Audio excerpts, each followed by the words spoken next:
गुरु ब्रह्मा गुरु विष्णु गुरुदेव महेश्वर गुरु साक्षात् परम ब्रह्म तस्मै श्री गुरुवे नमः। এই শ্লোকটি গুরুকে শ্রদ্ধা জানানোর একটি মন্ত্র। এই মন্ত্রে গুরুকে ব্রহ্ম, বিষ্ণু ও মহেশ্বরের সাথে তুলনা করা হয়েছে, যার মাধ্যমে গুরুকে ঈশ্বরের আসনে বসানো হয়েছে। গুরু হলেন সেই ব্যক্তি যিনি অজ্ঞানতার অন্ধকার দূর করে জ্ঞান ও আলোর পথ দেখান।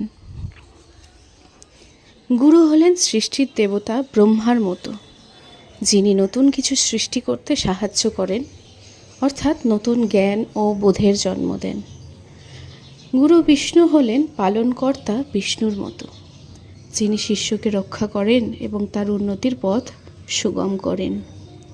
গুরু মহেশ্বর হলেন ধ্বংসের দেবতা মহেশ্বরের মতো, তিনি শিষ্যের মধ্যে থাকা সমস্ত নেতিবাচকতা দূর করেন এবং তাকে সঠিক পথে চালিত করেন। গুরু হলেন স্বয়ং ঈশ্বর, যিনি শিষ্যের কাছে মূর্ত হয়ে প্রকাশিত হন, অর্থাৎ সেই গুরুকে প্রণাম। আজকের শুভ গুরু পূর্ণিমা, সকলকে জানাই প্রণাম। মা বাবাকে শ্রদ্ধা, ভগবানের প্রতি ভক্তি জানিয়ে আজকের এই আমার ভিডিওটি ভালো লাগলে অবশ্যই লাইক, কমেন্ট, শেয়ার করতে ভুলো না।